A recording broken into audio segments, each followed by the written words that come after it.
Okay, so this video presentation po will discuss the selected end of chapter problems of the fourth chapter of our book, no?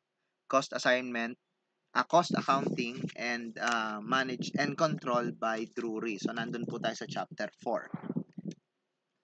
So let's start with problem 4-12. So dito tinatanong tayo magkano daw yung overhead application rate at saka yung overhead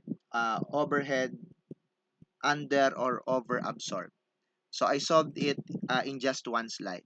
So para dun sa labor hour overhead absorption rate, ang pagbabasihan po natin dyan no, ng mga absorption rate or application rate is yung budget.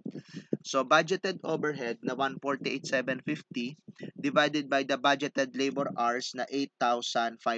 So you'll get the overhead application or absorption rate na 17 pounds and 50 cents per labor hour.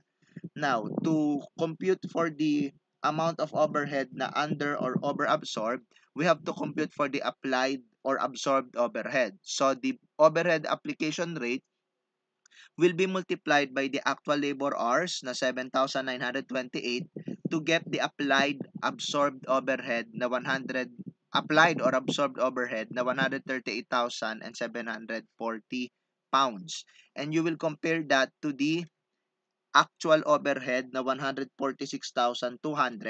So you'll get the under-applied or under-absorbed overhead na 7,416 na tinatawag po din nating overhead variance.